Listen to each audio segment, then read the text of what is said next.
శ్రీ రామకృష్ణ ప్రభ ఛానల్ను చూడండి, మాసపత్రికను చదవండి.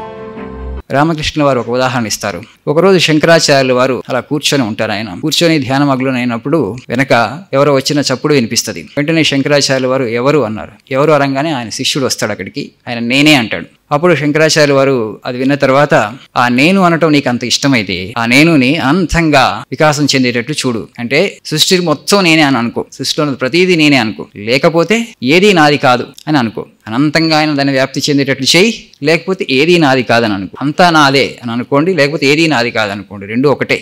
రెండు కూడా మనం ఒక స్థితికి తీసుకెళ్తాయి. కానీ ఇప్పుడు మనం మధ్యలో ఉన్నాం. కొంత నాది, కొంత నాది కాదు. దాంతోనే మనకి కొంచెం ఎక్కువ సమస్య వస్తుంది. వివేకానంద స్వామీజీ అట్లా అంతా నాదే అనుకున్నారు. విశ్వం మొత్తంతో ఆయన తాదాత్మ్యం చెందాడు. అందరూ తన వాళ్ళే, తన స్వరూపాలే, భగవంతు స్వరూపాలు అనుకున్నాడు. కాబట్టి ఆ కఠోర పరిశ్రమ చేయడానికి ఆయనకి ఎప్పుడు కూడా కష్టం అనిపించలేదు. దానికి తాను సహాయం చేసుకుంటున్నాను అనుకున్నాడు. కాబట్టి అంత కఠోర పరిశ్రమ చేయగలిగేవారు. ఇంకా నాగమహాశయ అని ఇంకొక ఆయన ఉన్నారు, రామకృష్ణ వారి గృహస్థ భక్తులు, మీ అందరికీ తెలుసు. ఆయన ఎప్పుడు కూడా ఏదీ నాది కాదు, అంతా ఆయనే, నాదంటూ ఏదీ లేదు అని చెప్పి పూర్తిగా తనను తాను ఆయన నేను అన్నటువంటిదని తొలగించుకోగలిగాడు. ఆ విధంగా ఏదీ నాది కాదని అనుకోవచ్చు, అంతా భగవంతుడు అనుకుని అన్నిటితో కనుక మనం లయమైతే రెండూ ఒకటే, ఒకే స్థితికి మనల్ని తీసుకువెళ్తాయి.